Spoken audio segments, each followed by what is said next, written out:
দিন গুনতে গুনতে ঘরের দোরগোড়ায় দীপান্বিতা অমাবস্যা। রাজ্যের বিভিন্ন প্রান্তে এই কালী পুজোর যে চল রয়েছে তা বলাই বাহুল্য।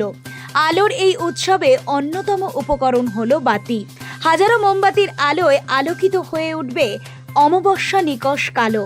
কিন্তু মোমবাতির লালচে আলোর মাঝে কালো অন্ধকার দেখার অনাবিল আনন্দ আর দেখা যায় না, কারণ চীনা বৈদ্যুতিন বাতি বাজারে ছেয়ে গিয়েছে।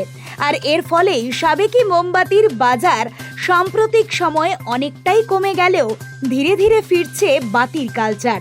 বাংলার কুটির শিল্প হিসেবে মোমবাতি তৈরি ছিল বেশ জনপ্রিয়। হাওড়ার বাগনানের মহিলা পরিচালিত এই বাতি তৈরিতে বাগনানের এক মহিলা বিকাশ কেন্দ্রের মহিলারা বাতির ব্যাপক চাহিদা আছে বলেই জানিয়েছেন। এখন দিনে ৮-১০ ঘন্টা কাজ করেও যোগান দেওয়া যাচ্ছে না বাতির। তাদের দাবি আবারও ফিরতে চলেছে বাতির কালচার। এবং দীপাবলির কারণে বাতির চাহিদা আরও অনেক গুণ বেড়ে গেছে, যে কারণে সারাদিন এক করে আমাদের মেয়েদের বাতি তৈরি করতে হচ্ছে। একটা দলই আছে যারা শুধু বাতি তৈরি করে আমাদের, তার নাম চেতনা স্বনির্ভর দল।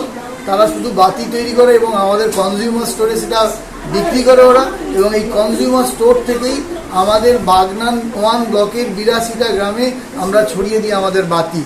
আমাদের 39,000 পরিবার আমাদের সঙ্গে যুক্ত আছে স্বনির্ভর দলের মাধ্যমে।